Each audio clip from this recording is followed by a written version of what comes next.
Hey, this is me building a $3 million a year business in public. The way these videos always go is I start by giving you guys some YouTube Q&A right here on the Daily Updates channel. Then I show you guys my growth on Instagram, YouTube, and products. And then finally, we just chat one improvement that I make to my businesses.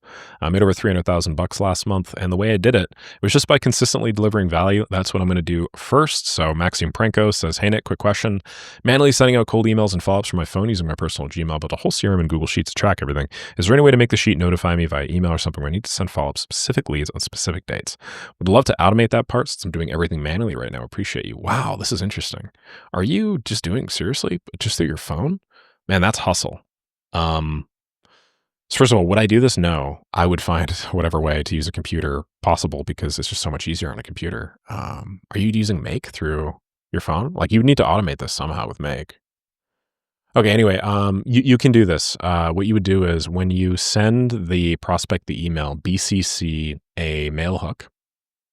The mail hook starts or triggers an automation that takes in the email address of the person that you sent, uses it to update your CRM, which you could set up in Google Sheets with a primary key being the email address of the prospect.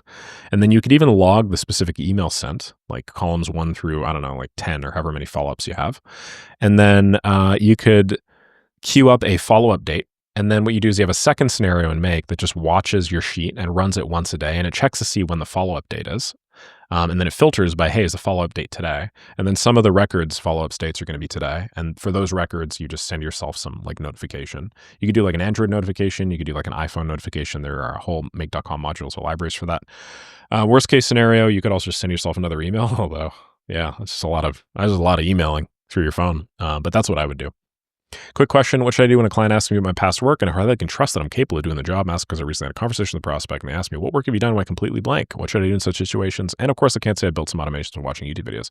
Yeah, you can for sure. I mean, don't say, hey, I watched YouTube videos and I built automations. Instead say, yeah, I have built similar systems. I built them for like a software development agency. I can run you through the system if you want and then show them said system. What you don't tell them obviously is the fact that you just built them for yourself.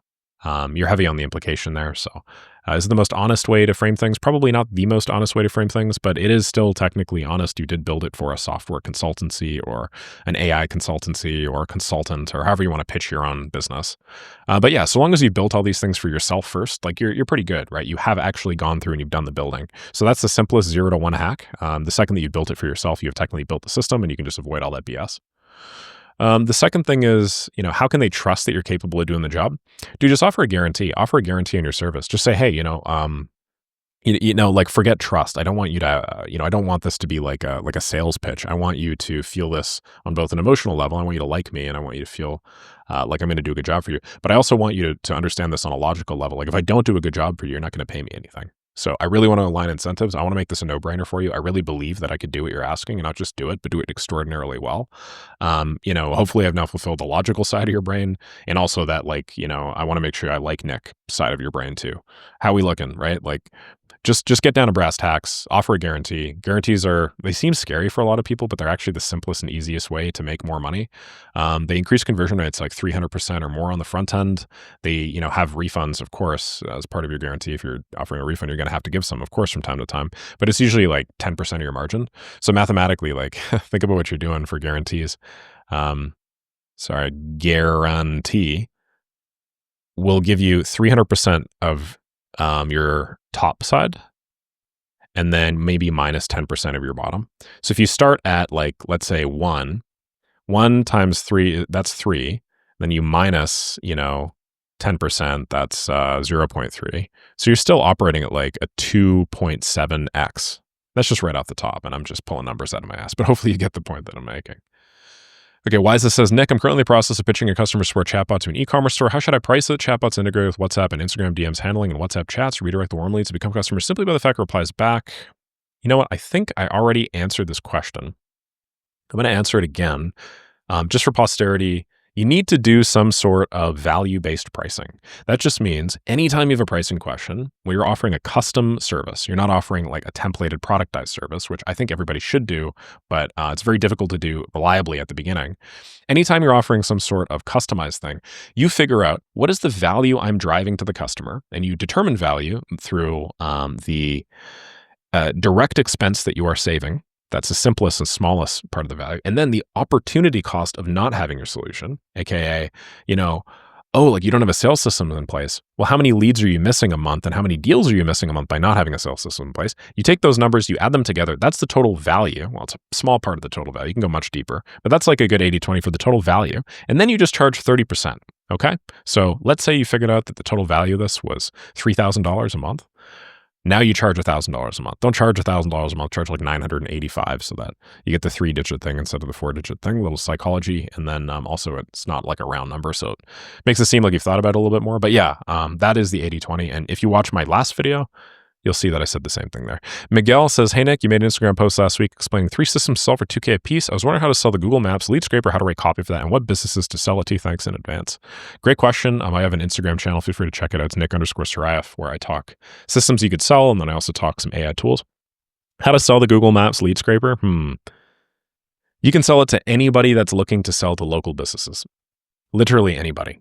The way that I would do it is exactly the same way that I would do if you go to my Watch Me Start and Sell an AI service in 1.5 hours or whatever. Head over to 56 minutes and just see how I constructed the copy for the campaigns. There were 2 of them, and both of them were selling lead gen systems. I would sell them exactly the same as this. The fact that it's a Google Maps lead scraper doesn't mean anything different. When you sell lead gen to people, you sell the need. You don't sell the specific implementation. They need leads, you offer leads. Don't even tell them it's a Google Maps lead scraper unless somebody explicitly asks. Just say that you can generate them leads for X, Y, and Z thing. And then, I wouldn't just sell the Google Maps lead scraper as a standalone. I'd actually feed this into, like a cold email system, which is containerized and, allows you to deliver outcomes. And it's also just very easy and attractive for people to sell and want to buy.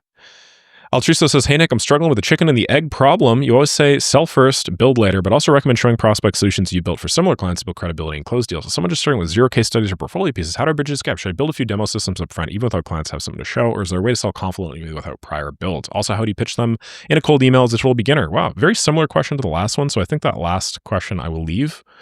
And actually, this is pretty similar to the one like here. So yeah, definitely sell first, build later. You show prospect solutions you build for similar clients to build credibility and close deals. Like think about it. This sell first, build later. Like you make an Upwork application and you build you build a draft of the system for a client, like on the Upwork application. You pump it into the Make AI and you're like, hey, I want a system that generates an email from X, Y, and Z. And it does like a pretty good job. I guess the 80-20. Then on the Upwork app, you tell the client, hey, here's a system that I just built a moment ago for you. It does X, Y, and Z. Here's how it works. Happy to flesh this out more. Happy to give it to you for free. I'm not even going to charge you anything. I just want to get in the room with you, basically. And then, run you through how I might be able to help you. Then the next Upwork application, you have somebody asking for a system that's similar. So now what you say is, hey, here's the system that I just built earlier today for a B2B consultancy. Just built it for them, not even like 2 hours ago. So really, really crazy that you asked me for a similar system. Just wanted to run you through what that looks like. I'm happy to give it to you for free. Happy to walk you through everything about how it looks like or flesh it out more in detail. Just really want to get in the room with you. Does that work? Then the third time, it's like, hey, I actually just built the system for 2 people. And the fourth time, I built the system for 3 people. So I guess the point that I'm making is like, it's not mutually exclusive. You don't have to just do one thing or the other. You don't just have to sell first and then build later, build first and then sell later. Right? Like obviously it's a nuanced problem. And if you look at Maker School, I talk a lot about this. The benefit to doing that Upwork application approach is, you just end up with a massive library of stuff. This is so funny. Change his name to Hey Nick. Okay. So let's see what we got here. Lion's Legacy has a pretty bad or sad message for us. I think I lost in life. Nothing feels exciting. I'm broke. 16, addicted to porn and masturbation. My dopamine receptors are cooked. I doom scroll reels, but somehow I like AI and automation, so I watched and I learned some shit. I come from a lower middle class farmer family, so I have to manage school, farm studies, and work. And after that, I find myself in these activities. I know I'm making excuses, but I can't do anything. Please provide me some guidance, help. So, I don't want to like completely destroy my video ranking, and every time you say words that they do not, YouTube does not like, they impact your search and stuff like that. But I think what you're describing is very common right now for a lot of young men. I think a lot of dopamine receptors are cooked. You basically have a button that you could press that just like makes you feel really good. Obviously, you're going to press it a lot, right? So, like it's easy for me to sit up here and say, that's not good for you. It's not good to be pressing that button all the time or frying your dopamine receptors. I think you probably already know that from the sound of things. You saying these things like, "I lost my life. Nothing feels exciting." But keep in mind that you're 16 years old. Warren Buffett has tens or hundreds of billions of dollars. He would trade literally every single dollar that he has to be in your shoes. There's so many people out there that are at the ends of their lives with everything they could ever possibly want. All of the, I mean, in your case, probably like women and the most beautiful women that, you know, you're pressing that button to on a daily basis. All of the money, the cars, the fame, the respect, the impact, whatever. They would trade it all in a heartbeat to be in your situation. Even though, you know, you're saying you come from a lower middle class farmer family. I came from a lower class Eastern European immigrant family that came right around the fall of communism back in 1990. So the fact that you're a low middle class farmer family, like that means nothing. Like, get the whole idea of classes out of your head, man. Like the fact that you're, I don't know, temporarily addicted to corn and master whatever doesn't really mean anything. Just zooming out a little bit, which I know it's difficult for you to do in the situation that you're in, you'll realize that you are probably in one of the most exciting times of your life. So I think it's really unfortunate, and I'm not going to speak to Lion Legacy specifically, but I think it's really unfortunate that a lot of like young men are in this situation or believe that they're in this situation, because life at the end of the day is just a story that you tell yourself. And if you tell yourself that you're in a story where you're lost and life sucks and blah, blah, over and over and over again, you're obviously a lot more likely to believe it. But objectively speaking, you're at the start of your life and probably the most exciting era or time that any human being has ever been alive in. So yeah, if I could offer like one piece of, you know, dad advice, put my hand on your shoulder, would just be to zoom out a little bit. It's not the end of the world. And, yeah, I guess if you just fix that idea in your mind that Warren Buffett or all these big dogs, like a lot of them would trade everything that they have in a heartbeat for your situation right now. You know, I don't know. I mean, I don't know if that's a terrible thing to say to somebody in your shoes. I honestly have no idea, but that's how I talk to myself. So, yeah, hopefully I just gave you the unfiltered workings as to my brain. Hey, Nick, I'm back again after I took your advice. It'd be stupid not to. Watch the MMWM playlist and then your other videos for strategy. Ready to start my agency now, and even more certain you're the best YouTuber. Thank you. It's constantly changing, advancing to the nature of AI. So I have a couple questions. Should I pivot to making custom SaaS products? Higher perceived ROI if you're getting custom branded, clean, easy to use interface, more perceived ROI, more money. Yeah, for sure. I don't think you should like do entirely just custom branded SaaS products, but you could definitely float it by people. You could add, you know, hey, like I want to build you an app. Hey, I've already built you an app. Here's what the app looks like. Give it a try. Add it to your mix. You know, nothing's 100%. Throw a bunch of stuff at the wall. See what sticks. Maybe the app thing sticks for the particular market that you're, tackling, but maybe it doesn't stick for others. But yeah, for sure, throw that into one of your niches, okay? Instead of offering one-off systems, no, definitely just do like one-off systems to start. Yeah, okay. Once you have client experience, all right. Yes, definitely. I mean, like staying ahead is just a big worry that I think a lot of people are. They're just worried about like, oh, like there's so many tools coming out there. Industry's changing so fast. Need to stay ahead. You know, it's really interesting. All of the most valuable skills that I have were not me learning a new technology at a particular time. To be honest, it's just like me mastering the fundamentals, which are things like, you know, psychology and business skills and whatnot. So, no, I don't think you're like running the risk of like not being ahead enough. I think that you don't want to run into that trap where you're just constantly stressed out about, oh my God, I need to be ahead. I need to be ahead. I need to learn this new thing. I need to learn that new thing. Like, it's not changing that quickly. You could totally just do the same thing that people were doing 3 years ago and find success today. It will be a little harder for sure because the tactics are a little bit different, but it's still doable. And for you, the most important part is just getting out there and making a little bit of money initially, right? One more from Miguel. He says, Nick, thanks a ton for your content. Started my agency in October. We got stuck perfecting the product instead of getting clients. If the client's just a hobby, I jumped on a Dutch freelancer site. I've already closed 4 clients. Holy shit, look at this guy. Most want to hire me for a fixed number of hours per week. I'm thinking of letting them pitch ideas and quoting hours per task. Give me stable income, more stu goods, flexibility with pricing setup. What do you recommend? Really appreciate your BS approach. Super motivating. Nice. So if you've closed 4 clients, I feel you. A nice job being offered 2 jobs, and showing simple builds is almost always enough. I entirely agree with you. I've also probably internalized some sales stuff that does not come as easily to a lot of the younger people here, 16-year-olds and people that like good corporate experience. So just know that you actually have like a unique angle. It's not that you're like, oh, I stumbled on this total amazing thing. It's like, no, I've actually, you know, you're actually pretty good at like explaining things to people, and you should recognize that about yourself. Anyway, yeah, for sure. I would do, they want to hire you for a fixed number of weeks, letting them pitch ideas and quoting hours per task. No, I mean, like, yeah, of course, initially, you know, they're going to have to pitch the ideas and tell you what they want. But you should definitely move into a partnership role as quickly as you possibly can. Do a couple of jobs at like this fixed pricing thing. Maybe do this for a couple months. I did it at 117.50 an hour. Later pushed to 150 an hour. That was cool for me for a little bit of time, but there's a lot more that goes into the hourly rate than just the hourly rate. Go to fixed price for sure. If you've already demonstrated your ability to close clients this easily and quickly, fixed price is just a little curveball that you're gonna have to deal with. Not a big deal at all. All right. All right, cool, man. So that's where we're at with the daily updates. If you guys haven't checked this out already, head over to this Lucid Spark, and then just you can read my live ongoing blog. I thought this would be a really cool way for me to show you guys my thought process. This is my thought process on my content. Speaking of content, let's do some brand stats really quickly. I'll do blast up, and then I'll also chat subscriber count. So I'm just going to say 127,400 because I know this has grown. I also just do not want to trigger another HTTP request because my internet, as you guys could see, is absolute ass right now. While this is loading, you guys will also notice that my background is a little bit different. I can't really move this, but that's a bed. I also have just like added a ton of other stuff to my room. That's because I just moved. My girlfriend and I finally got a place, and about a week and a half ago, but we finally just moved all the stuff from old living places to new living places. And it's really cool. It's really nice, super high quality. I still don't have freaking internet, which kills me because I have a bunch of things I need to record, but whatever. It's not the end of the world. So, yeah, that's what's going on in my personal life, if anybody gave a shit. Let's go down here. I don't know what's going on with this. I don't really know why I'm not seeing the number. Oh, right. It's just really laggy. Yeah, that makes sense. 197,506 for here. And then my daily updates. You guys remember what my daily update was? Shit, I have to do another HTTP request, don't I? Oh, that sucks. 6369. Okay. 50. So gross stats wise, 988 growth, 1,638 growth, and 50. And then can I go on Maker School? Ooh, that loads so damn quickly. Here's an issue. Churn's going up. Oops, sorry. I don't know why that happened. Churn's going up.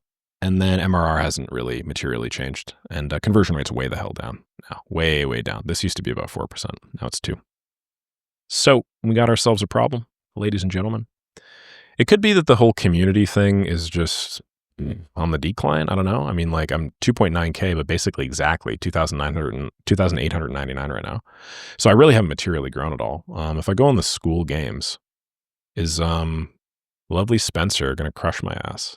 Well, he's shortened the gap now to 29,000. I'm down to 6,596. I'm no longer the fastest growing on here by a mile. So that kind of sucks. Anyway, strategically speaking, yeah, I'm planning on posting content again. I was supposed to post it yesterday. My editor misunderstood what I meant, which is unfortunate. So he's going to post it today. How am I feeling about all this stuff? Yeah, like strategically speaking, I laid out a new content publishing cadence in my Lucid Spark. So check that out. Essentially, to make a long story short, I've been optimizing for money up until now, which is fine for me, but I want to optimize for sub count. And I think by optimizing for sub count, I'm automatically going to optimize for money anyway. So the big thing is N8N's exploding. I think I'm just going to spam N8N content in the near term, watch me build X over and over and over again. And that gives me some good repurpose potential. I'm I haven't like built high ROI systems in N8N now in like, I think a month, something like that. And I just want to like get back to the building because I love the building, and talking about making money is great. But, just to be a little truer to my audience, I started off talking about systems. So this should help me like package everything. I'm going to have like the talking, actually selling live combined with the building the systems live combined with everything live. And then it's just going to be a good, I guess, illustration of my competence across the board, which is the strongest authenticity signal you have, right? Actually doing the thing that people want to see, not just coming up with super sophisticated ways of talking around the problem. So yeah, that's not the most concrete improvement. What is one improvement that I could make? One improvement that I could make. Well, I could get internet. I could totally get internet. So I should probably get internet. Actually, I'll tell you what, one concrete improvement I can make is my studio. I have a bunch of shit lying around my studio right now. So on the vein of making one concrete improvement, by tomorrow's daily update, I will have arranged this studio. I don't have art for everything yet. I do have a poster somewhere, which oh yeah, check this one out. I really like the colors. I think that's kind of cool. So I will have put this poster up and then arranged my studio a little bit better to eliminate some of the noise issues. And then, yeah, I'll also post a video. Although I don't really want videos, which are kind of an ongoing piece of work, to be counted in my like one improvement. So yeah, and that makes me think I should probably have a log where I store these one improvements, right? Okay, I'll do that as well. Anyway, that's me for the day. Really appreciate you guys watching. Have a lovely rest of your own morning, afternoon, or evening. And I'll see y'all in Maker School.